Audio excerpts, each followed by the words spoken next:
Ano ang kailangang pagdaanan ng isang lalaki at isang babaeng nagpakasal? Subalit walang naganap na consummation para mapawalang bisa ang kanilang kasal.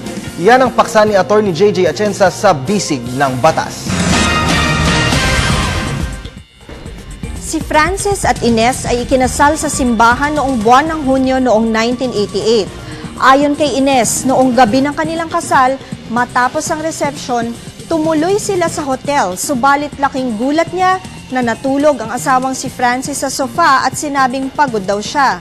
Walang nangyari sa pagitan nila hanggang umabot ang ika-4 na gabi. Noong ika-5 gabi ng pagiging mag-asawa, sila ay tumulak sa Baguio para sa kanilang honeymoon na pinlano ni Francis. Laking gulat ni Ines na makita niya sa kanilang van ang sarili niyang nanay ni Francis, tiyuhin ni Francis at 2 pamangkin nito.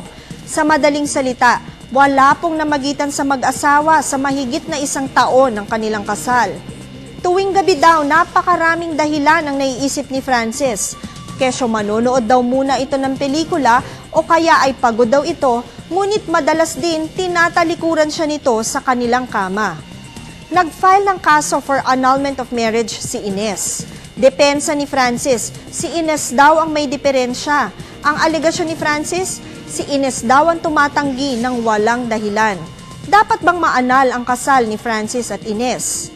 Sa isang kilalang kasong dinesisyonan ng Supreme Court, sinasabing kahit ang simbahang Katolika ay sumasang-ayon na may psychological incapacity ang isang asawa kung ang pagtanggi nito sa pagganap sa kanyang mga responsibilidad bilang isang asawa ay patuloy na hindi ginagawa sa hindi maipaliwanag na dahilan.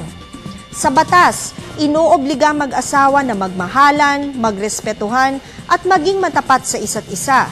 Subalit, kung wala naman daw pakialam at simpatya man lang sa isa't isa mag-asawa, walang tunay na interes sa isa't isa, kahit daw maghigpit ang panuntunan sa pag-annul ng kasal, ang ganitong sitwasyon na wala namang binubuong pamilya o commitment sa isa't isa, dapat daw ipa-annul na.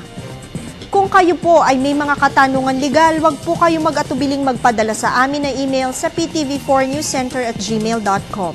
Ako po si Atty. JJ Atienza, ang inyong bisig ng batas.